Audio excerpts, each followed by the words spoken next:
Magandang gabi mga kapatid at kay Maricel at kay kapatid na Eva. Good evening po sa inyo. Magandang gabi mga kapatid at kay Maricel at kay kapatid na Eva. Good evening po sa kay Glay. Good evening at kay Ate Monet.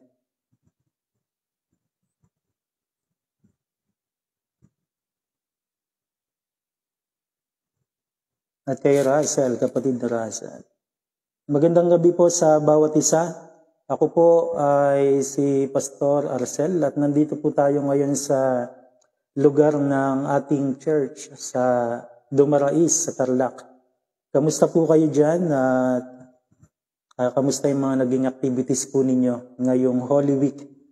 Nawa ay naging meaningful lahat yung ating activities ngayong Holy Week na ito. Ano man yung pinuntahan natin, saan man ang ginanap natin, ay pag ginawa natin ito sa pangalan ng Panginoon, ay maluluwalhati yung ating Diyos. At kay Pastor Benji, magandang gabi po. At kay Pastor Sam. Okay po ba yung ating audio mga kapatid? At sana yung ating signal ay makisama sa ilang saglit. Hindi naman po matagal yung ating pagbubulay sa gabing ito.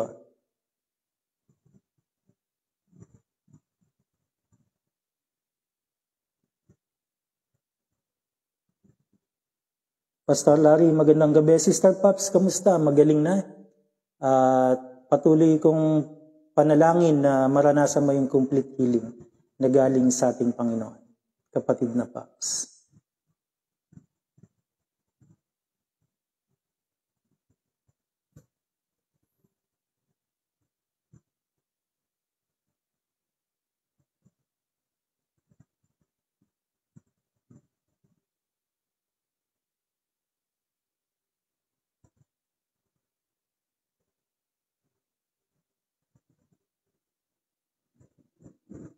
Sa ilang saglit po ay magsisimula po tayo habang maganda pa po yung ating connection. Siguro mga isang minuto. Pasensya na po, medyo na-late po tayo ng konti.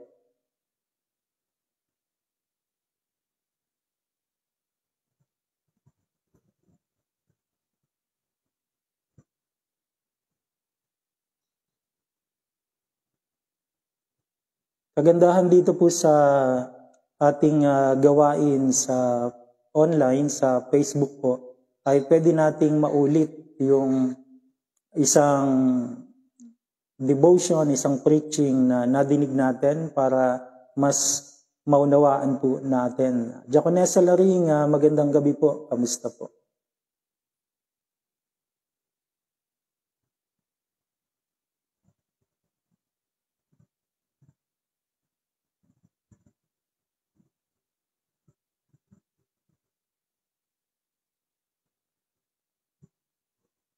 Amen, kapatid na Pops. Praise God sa kagalingan na ibinigay sa iyo ng ating Panginoon.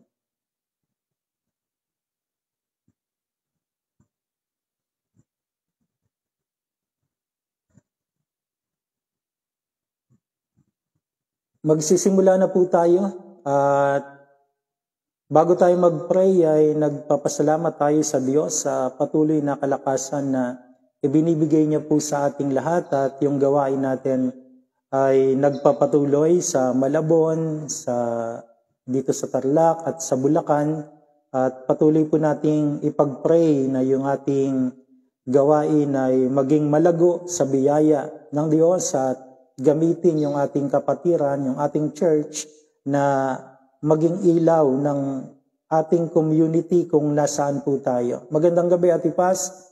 God bless po at maging ilaw tayo ng patotoo ng ating church at sa ganon ay may marami pa tayong kaluluwa na madala sa ating Panginoon.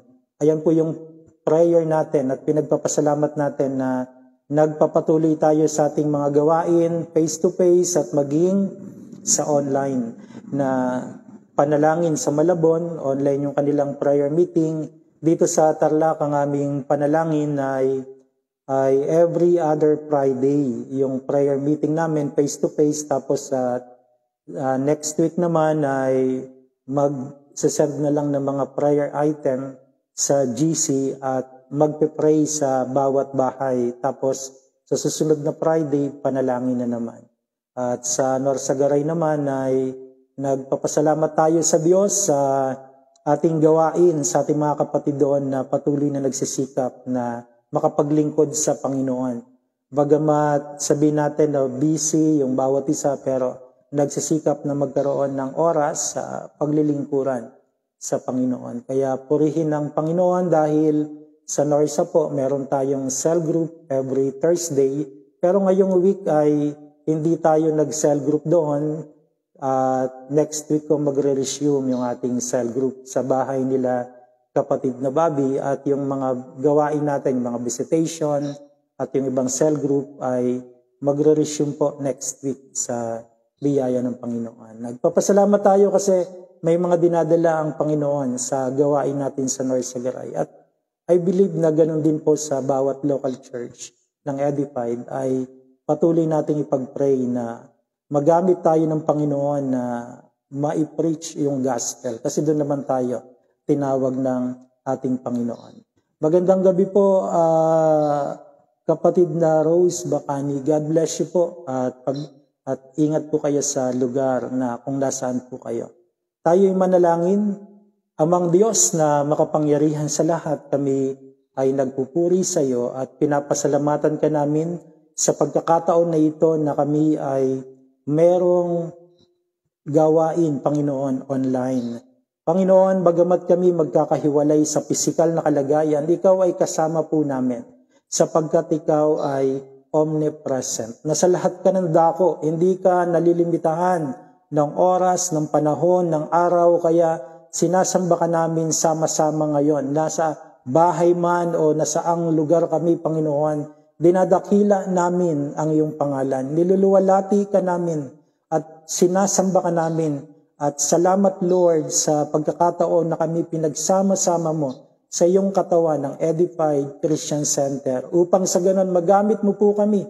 Patuloy na maipahayag ang kalooban mo sa sanlibutan, ang ebanghelyo mo, Panginoon, at ganun din ay magpalakasan kami sa isa't isa at magkaroon kami ng pagtuturo sa isa't isa, sa ganun ay maging handa kami sa paglilingkuran sa iyo. Dalangin namin, O Diyos, na magsalita ka sa amin, sa aming pagbubulayan ngayon at magamit namin sa personal na buhay po namin upang ang aming pananampalataya ay maging matatag at lumago kami sa paglilingkuran sa iyo. Ito'y aming dalangin sa pangalan ni Jesus. Ang lahat ay magsabi po ng Amen. Kapatid na Ellen, kamusta po? God bless you. Yung title po ng ating pag-aaralan ngayon, at yung pinaka-last na salita ni Jesus sa krus, ay pinamagatan po nating letting go and letting God. Ayan, letting go and letting God. At yung text po natin, makikita po natin sa Luke 23:46. Sabi niya, Father, into your hands I commit my spirit. Sa Tagalog version, sumigaw, sabi ko rito yung kompletong verse, sumigaw ng malakas si Jesus, Ama, sa mga kamay mo'y ipagkakatiwala ko ang aking espiritu. At pagkasabi nito, nalagot ang kanyang hininga. Ulitin ko, sumigaw ng malakas si Jesus, Ama, sa mga kamay mo'y ipinagkakatiwala ko ang aking espiritu. At pagkasabi nito, nalagot ang kanyang hininga. Kapatid na Mina, God bless you po. Yung background po na ito ay may mga ibang opinion. No? Kasi sabi rito ay nalagot yung kanyang hininga. Namatay si Jesus sa krus. Pero merong dumaan yung matagal na panahon, may mga tao na hindi naniniwala sa pagkabuhay muli ng ating Panginoon. O especially po doon sa pagkamatay ni Jesus sa krus ng Kalbaryo. May nabasa ako na ang tawag doon ay swarm theory o yung apparent death theory. Ang pinupropose ng theory na ito, na si Jesus daw ay hindi naman talaga actual na namatay sa krus. Ang sabi nila, nakasurvive si Jesus sa crucifixion. At bandang huli, nakarecover at nagkamalay. Ayun ang mga advocate ng theory na ito, ganun yung kanilang sinasuggest na si Jesus ay nagmukhang namatay lang, nawala ng malay. Bakit? Dahil siguro sa pagod, sa sobrang hirap na dinanas niya bago siya ipako sa krus ng Kalbaryo. Na-exhaust lang siya. O kaya naman sabi nila ay nawala lang sa malay ang ating Panginoon dahil sa loss of blood, na maraming dugo yung nabawas sa kanya. At yung sabi naman ng iba, nasa temporary state of unconsciousness ang ating Panginoon nung ibinaba siya sa krus ng Kalbaryo. At pagkatapos noon, nirevive siya ng mga apostol at pinalabas na nabuhay ang ating Panginoon. Muling nabuhay ang ating Panginoon. Bakit mahalaga na tingnan po natin ngayong gabi na ang Panginoon ay tunay na nabuhay sa krus? O ang ibig sabihin, talagang namatay sa krus ang ating Panginoon. Ina-advance ni Pastor, no? Bukas pa po yung sunrise service po natin. Mahalaga na maunawaan natin, no, na si Jesus ay talagang namatay sa krus. At hindi ito napatunayan ng mga advocate ng theory na ito, na totoo yung kanilang sinasabi. Sapagkat wala silang mga evidence o mga supporting mga document na tinatawag po natin na si Jesus ay tunay na hindi namatay sa krus. At ang sinasabi nila ay nakasurvive lamang ang Panginoon sa crucifixion. No? Sa gospel at sa mga medical intervention na tinatawag po natin ay hindi nila ito na patunayan na totoo yung kanilang sinasabi. Pero alam niyo mga kapatid, sa Christology naman, pag tinignan mo yung Christology, yung doctrines patungkol kay Jesus, alam po natin sa ating pananampalataya na tayo ay naniniwala na si Jesus ay tunay na Diyos. At tunay din siyang tao. 100% God, 100% human. Purely God and purely man ang ating Panginoon. Kung iisipin natin, nakapako siya sa krus, hindi talaga siya mamamatay dahil sa kanyang kalikasan na pagka-Diyos. Ang gusto ko pong mapansin natin sa verse na ito, na si Jesus ay pwede niya namang alisin yung sarili niya sa krus ng Kalbaryo at manatiling buhay.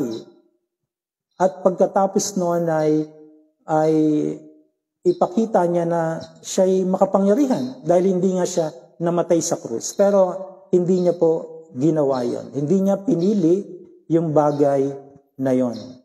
Yung kanyang divine nature ay kayang mag-hold ng buhay niya sa krus ng Kalbaryo.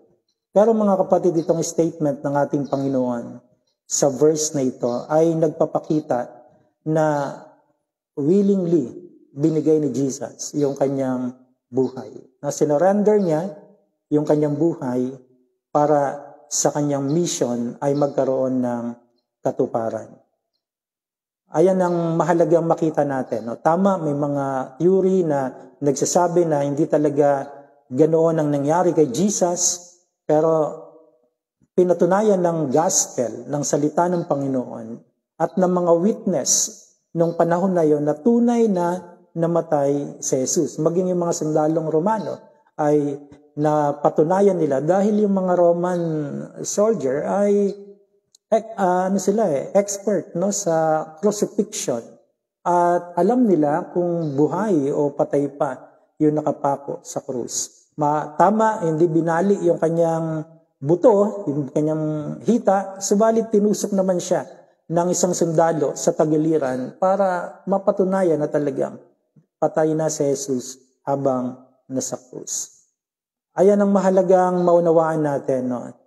May mga taong nagpapakalat hanggang sa ngayon na hindi talaga totoo na namatay si Jesus sa krus. Pero sa ating pananampalataya ay nanampalataya tayo, naniwala tayo, nalalaman natin dahil sa sinabi ng salita ng Diyos na si Jesus ay tunay na namatay. Dinibak niya yung kanyang sarili, yung kanyang buhay. Bagamat kaya niya itong baggawin, pero kusa niyang ibinigay para sa atin. Merong reference ito sa awit, ang sabi roon sa Psalms 31:3-5, ikaw ang aking kanlungan at sanggalang. Ayon sa pangako mo, akayin ako't patnubayan. Iligtas mo ako sa nakaumang na patibong laban sa panganib sa iyo nanganganlong. Sa iyong kamay, pagkatiwala ko ang aking buhay at sa aking ibibigay ang iyong kaligtasan. Ikaw ay Diyos na mapagkakatiwalaan. Ngayon, tiningnan lang natin ng konti no, yung background doon sa verse na sinabi ng ating Panginoon. Ngayon ay gusto kong mag-focus po tayo sa application ng last word ni Jesus dito sa huling wika ni Jesus, yung pampito sa krus ng Kalbaryo. May tatlong bagay lang po kong ibabahagi na sa tingin ko ay makakatulong po sa atin bilang mga Christian kapag pinagbubulayan natin yung kamatayan ni Jesus sa krus ng Kalbaryo. Number 1, nakita ko doon sa ginawa ni Jesus ay yung kanyang pagpapasakop sa soberenya ng ating Panginoon. Yung submission to God's sovereignty kay Jesus. Natatandaan nyo nang bago siya dumating sa pagkapako sa krus, di po ba meron siyang prayer sa Gethsemane na sabi niya, kung maaari sana na hindi ito mangyari sa akin. Gusto niya makaiwas, no? Subalit sabi niya, ang kalooban mo, Panginoon, yung masunod. Napakagandang example, yung ipinakita sa atin ng Panginoon. Yung kanyang pagpapasakop sa banal na kalooban ng Diyos. Bakit nga ba nagpunta ang Panginoong Hesus sa sanlibutan? Sabi ng John 3:16, dahil mahal tayo ng Diyos. Upang sa ganoon, ang sinumang manampalataya sa bugtong na anak na ibinigay ni Jesus sa sanlibutan sa atin ay hindi na mapapahamak. Ano ang mangyayari? Magkakaroon tayo ng buhay na walang hanggan. Alam ni Jesus na yung pinakadulo ng kanyang mission sa mundong ito ay yung katubusan ng mga tao na mananampalataya sa Kanya. Kaya kahit napakahirap ng saro, yung pinagdaanan ni Jesus, hindi siya nagdalawang isip. Hindi siya nangina. Hindi siya nawala ng lakas ng loob na ipagpatuloy. Siya ay nagpasakop sa soberenya ng ating Panginoon. Kaya sabi niya, Father, into your hands I commit my spirit.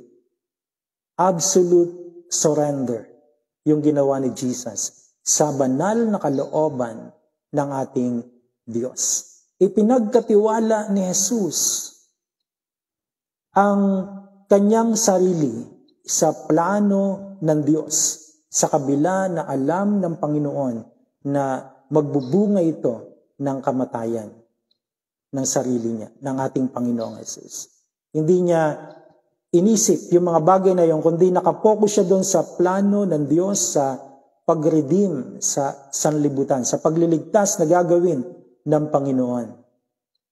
Sa ating panahon, tinatawag din tayo ng salita ng Diyos bilang mga mananampalataya na kailangan tayo mag-submit, ipagkatiwala natin yung buhay natin, yung buong buhay natin sa God's sovereignty o sa soberenya ng ating Panginoon. Kapag nag-submit tayo sa Panginoon, ibig sabihin, ina-acknowledge natin yung God's wisdom, yung kapangyarihan ng Diyos, yung pag-ibig ng Panginoon. Nare-recognize natin sa ating buhay na yung kanyang plano ang higit na mabuti, higit na maganda kaysa sa ating kaalaman o karunungan na tinatawag. Kaya mga kapatid, no, kung paanong si Jesus ay talagang nagpasakop sa banal na kalooban ng Diyos hanggang dulo ng kanyang mission sa krus at ibinigay niya yung kanyang sarili sa Ama at siya'y namatay sa krus na nagpapakita sa atin, nakaka-relate tayo na tayo mga Christian din, dapat ay matutunan din natin yung buong pagpapasakop sa buhay natin. Hindi lang tayo nanampalataya kay Jesus para sa ating kaligtasan. Dapat maunawaan ng mga Kristiyano na tayo, after salvation, sa pananampalataya natin kay Jesus, dapat nagpapasakop tayo sa kalooban ng Panginoon. Dahil kung ang purpose lang ng Diyos ay maligtas lang tayo, siguro after ng faith natin, maniwala sa salvation na ginawa ni Jesus sa krus, diretso tayo sa langit. Pero hindi ganun yung nangyari. Hanggang ngayon ay nananatili tayong binibigyan ng Diyos ng pagkakataon na mabuhay. Kaya dapat matutunan din natin magpasakop sa kamay ng Diyos, sa kanyang soberenya. Dahil ang buhay na ito ay binibigay sa atin ng Diyos para magamit niya sa kaluwalhatian sa kanyang pangalan. Bilang pastor, bilang teacher, bilang engineer, bilang banker, bilang negosyante, kailangan ang ating buhay ay nakaangkla sa soberenya ng Panginoon. Sa ganon, naluluwalhati ang Diyos na itataas ang pangalan ng Panginoon sa ating mga buhay. Lagi niyo tatandaan yung dahilan bakit tayo nag-church, ang dahilan bakit tayo nag-worship, nagsisimba.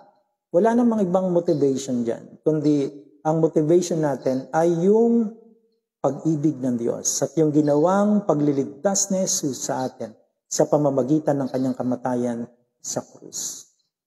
Ayun po yung number 1. No? Dapat maranasan din natin, pagsikapan natin na isubmit natin yung sarili natin sa Panginoon. Hindi lang yung area, yung isang area ng buhay natin, kundi isurrender natin yung puso natin. Na Lord, hindi lang kita tagapagligtas, ikaw din ay aking Panginoon at ikaw din ay aking hari. Kaya tulungan mo ko na lumakad ayon sa iyong kalooban. Saan mo man ako nilagay at saan mo man ako dinadala upang maipakilala kita na ikaw ang tagapagligtas. Ayun po yung number 1 po. No, na yung submission, pagpapasakop sa God's sovereignty. Napakahalaga po nun, no? Kasi kaya maraming Christian yung madaling manghina, matisod, madaling mawala sa paglilingkuran.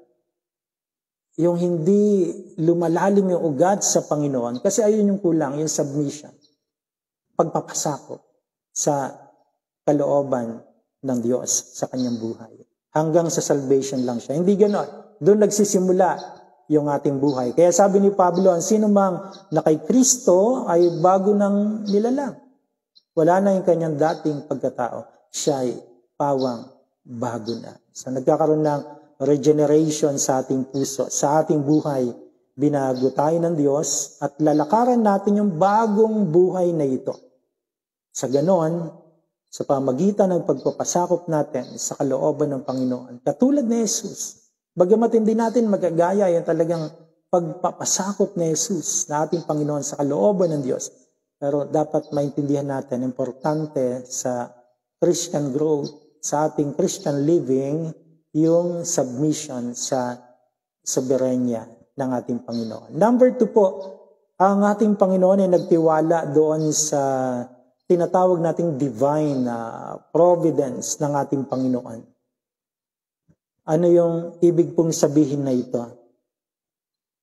Na ang ating Panginoong Yesus ay in-express niya sa salitang ito, yung kanyang tiwala Yung buong pusong pagtitiwala sa God's providence. Kahit sa harap ng kamatayan. Ganon din po tayo. Ini-encourage tayo na magtiwala sa God's provision para sa ating mga buhay. I-surrender natin ang ating puso sa kamay ng Diyos, ang ating buhay sa kamay ng Diyos bilang pagpapakita ng ating pananampalataya. Naniniwala tayo na gagabayan niya tayo, poprotektahan niya tayo, isusustain niya tayo, lalo na sa panahon ng trials and maging sa triumph ng buhay po natin. Trust. Ayun yung importante din na ginawa ng ating Panginoon. Hindi niya sinabi na pwede namang hindi ako mamatay sa krus, maliligtas naman yung mga tao. Sabalit, nagtiwala si Jesus sa napakagandang plano ng redemption ng Panginoon sa sanlibutan. Kapag ginawa po natin yan, ay pinapakita natin na act of faith natin yan. Naniniwala tayo, nananampalataya tayo na yung gabay ng Panginoon ay nasa buhay po natin. Di ba sabi ng salita ng Diyos, hindi kita iiwan ni pababayaan man. Ayun yung pangako sa atin ng Panginoon. At yung familiar tayong lahat na verse sa Romans chapter 8, verse 28, na kahit ano yung ating sitwasyon, kahit ano yung ating mga tinatawag na anxiety, fear, depression, o yung sobrang kahinaan na ng ating pananampalataya, yung kawalan ng ating pag-asa, kapag tumingin tayo kay Jesus, na sinet niyang example sa krus ng Kalbaryo, ay maniniwala po tayo na anuman ang ating kalagayan ngayon, anuman yung kinakaharap po natin ngayon, yung faith natin, ito'y makakabuti para sa mga umiibig sa Diyos. Hindi man maganda sa paningin natin. Yung crucifixion, hindi po napakaganda. Kasi una, yung crucifixion ay para lamang sa mga taong makasalanan, katulad ng mamamatay tao, mga krimen na matitindi yung ginagawa, ang kaparusahan ay kamatayan sa krus. Subalit ang ating Panginoon ay nanatiling matuwid at ni walang bahid ng kapintasan. Subalit naipako pa rin siya sa krus ng Kalbaryo.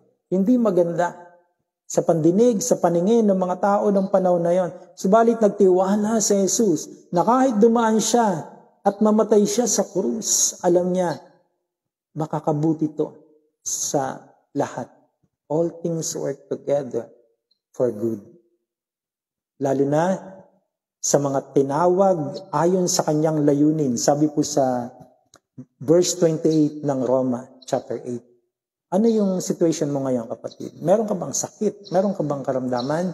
O kaya nasa panahon ka ng kakulangan sa buhay?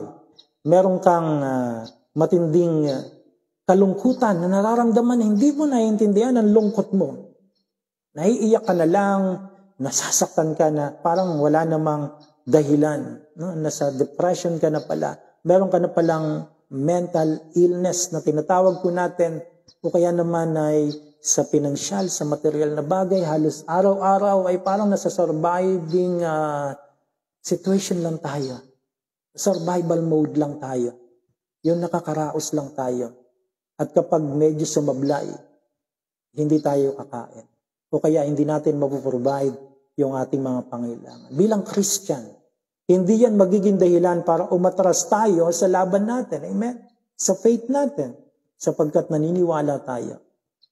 Lahat ng bagay ay gumagawa ang Diyos para sa mabuti. Kasama ang mga nagmamahal sa Kanya. Ikaw, mahal mo ba ang Diyos? Nagmamahal ka sa Diyos. Amen?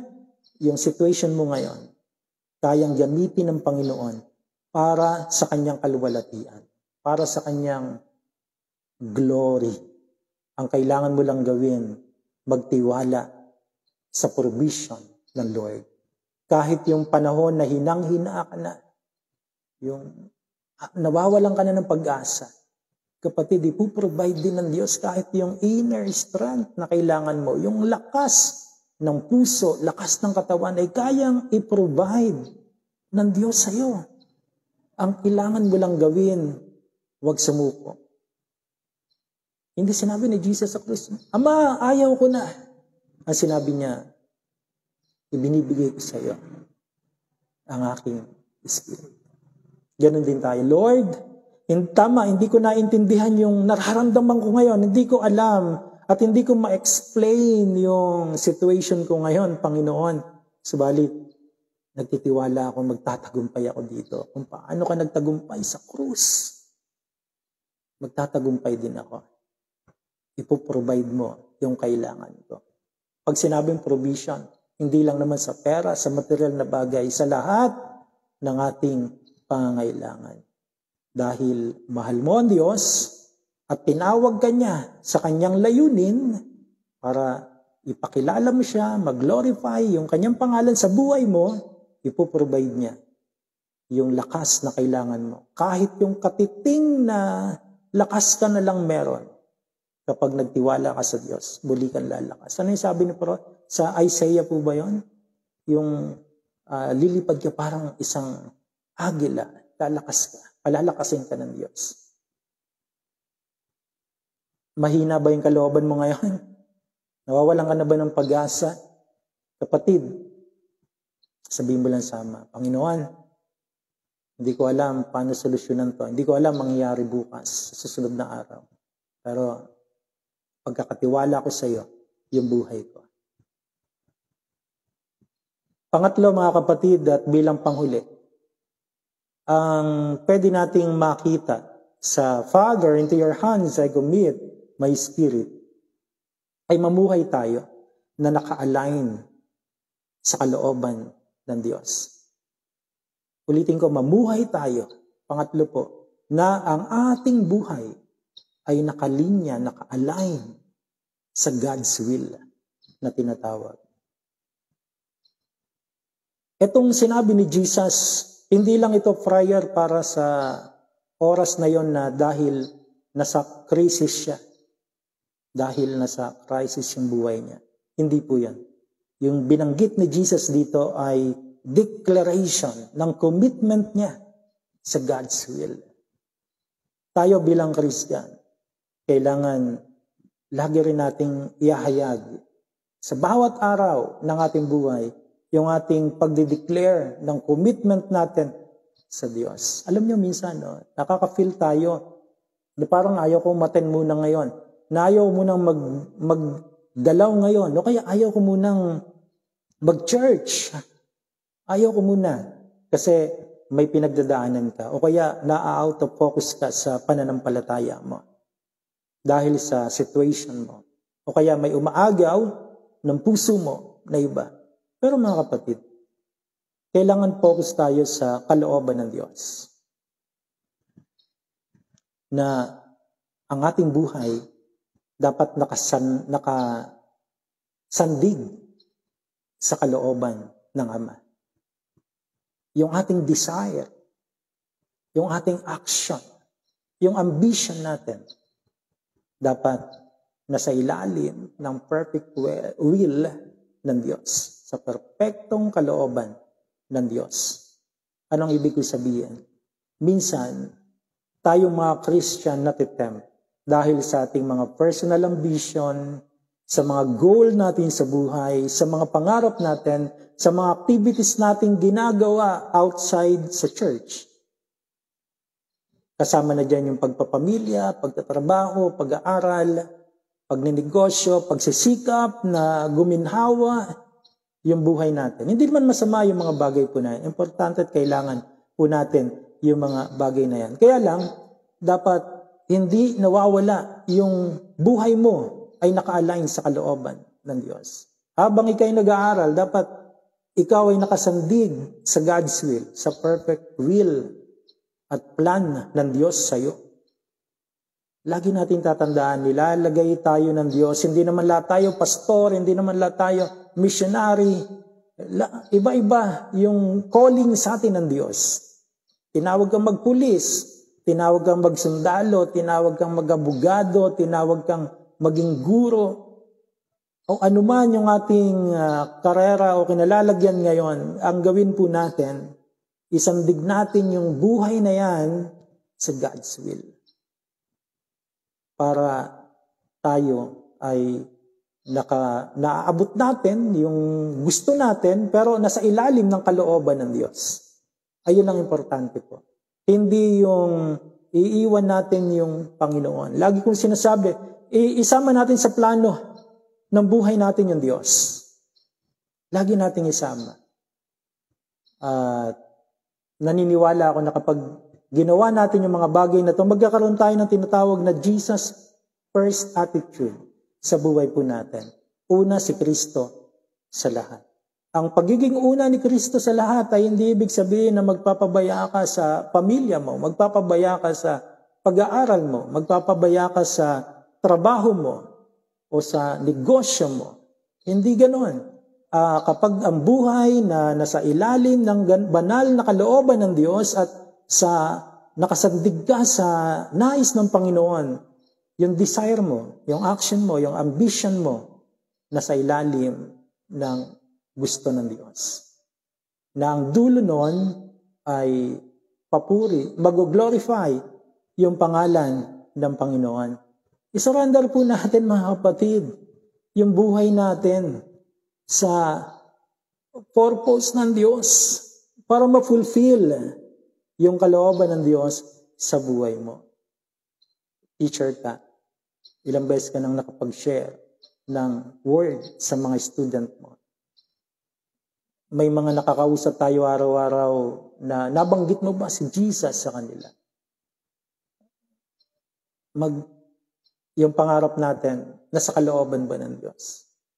Lagi natin tatandaan ng kalooban ng Diyos ay hindi ka nito nilalayo sa malalim na pakikipagniig mo, pakikipag-fellowship mo sa Diyos, kundi mas lalo ka nitong napapalapit, mas lumalalim at lumalago ang pananampalataya mo. Kasi yung lahat ng nasa iyo ay under ng God's will ng Panginoon. Yung intimacy natin sa Diyos, yung paglakad natin na magiging masunurin sa Panginoon, totally surrender yung buhay po natin sa Panginoon. Si Jesus, nung sinabi niya, Ama, sa iyong kamay ko, ibinibigay ang aking espiritu, ay halimbawa ng tunay na pagpapasakop sa kalooban ng Diyos.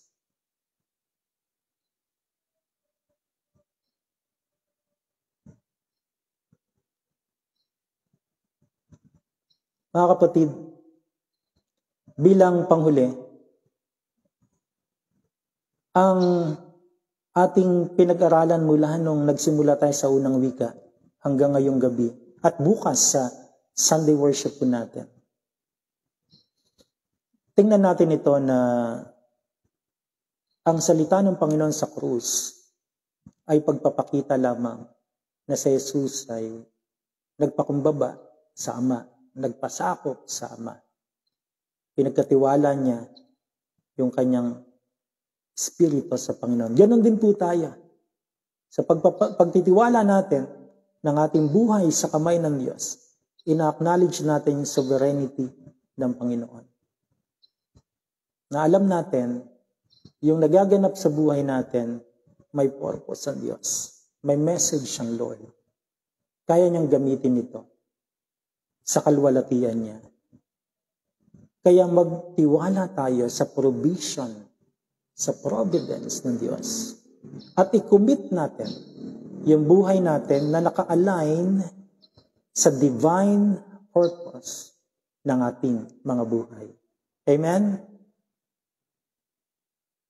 Tandaan po natin, yung kamatayan ni Kristo sa krus, tatlo yung naging epekto nito sa atin. Bukod sa mga sinabi ko kanina. Number 1, redemption and forgiveness. Number 2, eternal life. Number 3, access to God. Imagine, yung buhay na ipinagkatiwala ni Jesus sa divine plan ng Diyos ang naging resulta.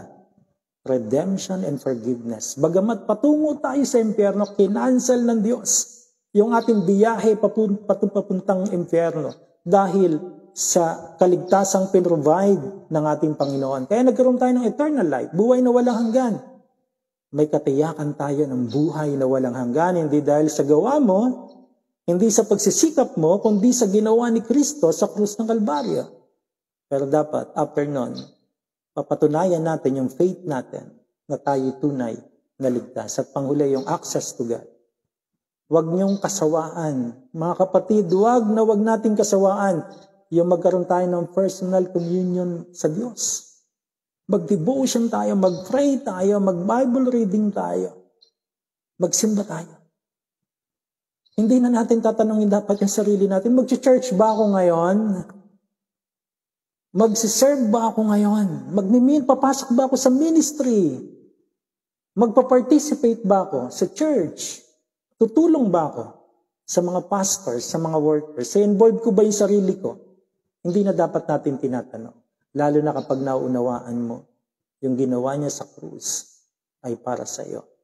Magandang gabi mga kapatid, at nawa ay hinipo tayo ng Diyos mula nung unang wika hanggang ngayong gabi ay nangusap ang Panginoon sa atin at ini-encourage ko kayo na i-replay ninyo yung ating naging devotion, yung ating naging pag-aaral sa salita ng Panginoon ng 7 huling wika. Kanina ang binalikan ko yung kay Pastor Benji. Kasi kalahati na ako nakarating. Natapos yung prayer meeting namin dito ay 8:30. Kaya humabol na lang ako. Inulit ko kanina yung message. Mga kapatid, kung may nalagpasan po tayo, huwag niyong katamaran. Mag-review tayo. Hindi yun para lamang sa human knowledge, kundi mag-grow yung ating pag-ibig sa Panginoon. God bless you po mga kapatid. Tayo'y manalangin na. May mga prayer request po ba kayo? Bukas po, anuman yung oras ng ating Sunday, usually yung naging kaugalian, yung sunrise service, ay kami 6 a.m. dito sa Tarlac at sa North Sagaray 3 p.m. at may gagawin pa bago yon. Kaya mga kapatid, patuloy nating unawain. At hindi lang natin Holy Week dapat sineselebrate, inaalala yung ginawa ni Kristo sa krus. Kundi sa pamamagitan ng buhay natin, makita ito sa atin. Tayo'y manalangin. Dakilang Diyos, dalangin ko po sa iyo yung mga nakasama ko ngayon sa live, Panginoon. Kilala mo po sila.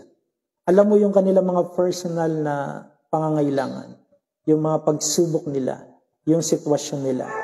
Panginoon, kung paanong ikaw o aming tagapagligtas, aming dakilang hari, ay pinagkatiwala mo ang iyong espiritu, ang iyong buhay sa kamay ng Ama, matutunan din namin ipagkatiwala ang aming buhay. At sabihin namin ng Panginoon, ikaw nang bahala sa amin.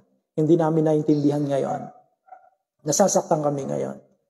May mga kulang sa amin ngayon. Subalit, O God, nagtitiwala kami sa iyong provision, Panginoon. Kung ang aming kaligtasan ay pinrovide mo, naniniwala kami yung aming pagiging matagumpay na Kristiyano ay ipoprovide mo rin ang kalakasan na kailangan po namin.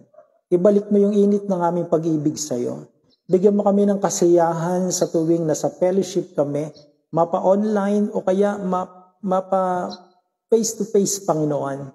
Ano mang klaseng gawain ito, Bible studies, cell group, prayer meeting, especially in Sunday worship, yung pagmi-ministry, evangelism, outreach, Lord, ano man yung ministry ito, ay nandun yung kagalakan nawa, yung patuloy naming maranasan. Sa ganon, maging masikap kami at masipag sa paglilingkuran sa iyo. Dalangin namin na sa muli mong pagbabalik, Panginoon, maabutan mo ang iglesia mo na walang kapintasan, walang bahid, Panginoon, kundi lumalakad kasi sa kalooban mo. Kaya, O Diyos, na makapangyarihan sa lahat, gaya ng sinabi ko, anuman ang situation nila, Panginoon, abutin mo po sila, kilala mo sila personal, alam mo yung kanilang mga pangalan, Alam mo yung desire ng puso namin, Panginoon. Yung aming mga iyak, yung aming mga hikbi, Panginoon, ay nararanasan mo ito. Kaya Lord, sa pangalan ni Jesus, maranasan ng bawat isa yung kalakasan na galing po sa iyo. Pagpalain mo ang edified, Lord, yung church namin, na kung saan mo kami dinala at saan mo kami nilagay, Panginoon, patuloy mo kaming palaguin. Glory to glory, Panginoon. Sa ganon, ang iglesia mong ito, Panginoon, ay magamit mo para maabot namin yung aming community kung nasaan po kami. At so, kung sa kalooban mo, Lord, na makapagbukas pa kami at sa biyaya mo ng mga local church, Panginoon, ng mga bagong cell group, Lord, mga bagong mananampalataya, Panginoon, tulungan mo po kami. Bigyan mo kami ng tunay na pag-asa na ikaw ang magbibigay ng katagumpayan sa aming iglesia. Ipoprovide mo ang aming mga pangangailangan sa lahat ng bagay. Lord, bago ang lahat, yung mga may karamdaman, mga may sakit ngayon, at maging yung mga nandito online at yung darating pa na mga manunood sa mga susunod na araw, sa pangalan ni Jesus, yung kagalingan sa kanilang mga sakit at karamdaman ay maranasan nila. Sa kapangyarihan ng iyong pangalan at sa kapangyarihan ng iyong dugo na tumigis sa krus ng Kalbaryo, ay gumaling ang aming mga sakit at karamdaman. Lord, ang papuri ay sa iyo, ang lahat ng pagsamba ay sa iyo, sa tanging pangalan ni Jesus na aming Panginoon. Amen at amen. God bless mga kapatid. Thank you po. At Ate Monet, God bless. Kamusta na? Long time no see. Kapatid na Eva, Pastor Meng, si Johan, nandyan, at sila Sister Pop sa Muson, at si Glay, nakita ko kanina sa dako ng Tarlac, si inaanak natin si Pia Jamin, God bless you, at kapatid na Alma, at si Brother Joseph, pagpalain ka ng Panginoon, at si Nanay na kasama din natin. Kuya Dandy, kamusta na po? Magandang gabi. Pastor Benji, at Pastor Sammy, marami pang atipas. Si Lovely, God bless you, kapatid na Lovely. At si Bobby Baleros. At si Ate Sileng. At si Mina, si Tita Rose Bacani, si Sister Pops, si Sister Ellen, at Jaconesa Laring. Salamat po sa pagdaan niya. Si Ate Pops, Ate Paz, at si Sister Pops, at Jaconesa Laring, at marami pang iba. Kung meron akong hindi nabanggit, wag po kayong magtampo. Hindi lang po natin nabasa. No? Hindi na tayo makapag-backread. No? Ang importante ay yung support po ninyo sa ating ministry ay nandyan. Si Chris Mer ba to? God bless you, kapatid. At sinasalita ko yung biyaya ng Panginoon. At nasaan man kayo, tanggapin ninyo ang pagpapala ng ating Diyos Ama na makapangyarihan sa lahat, ang kanyang kapayapaan, ang kanyang pag-ibig, ay inyong maranasan, ang kanyang paningin ay manatiling nakatuon sa inyo sa bawat sandali ng inyong buhay. Ang kaligtasan, ang kagalingan sa pamamagitan ng sugat at latay ni Jesus sa inyong maranasan. Ang kapuspusan ng banal na Espiritu ng Diyos upang matutunan natin na magpasakop, magtiwala at lumakad ayon sa kalooban ng Ama, sa pangalan ng Ama, ng Anak at ng banal na Espiritu ng Diyos. Receive it. Amen at amen. Si Pastor Larry, shout out po. God bless you po mga kapatid. At purihin ang ating Panginoon. Dito na po tayo magtatapos. At bukas po, yung ating mga Sunday service po ay daluhan po natin para sa sama-sama tayo magpuri sa Panginoon. God bless po. Sister Russell, God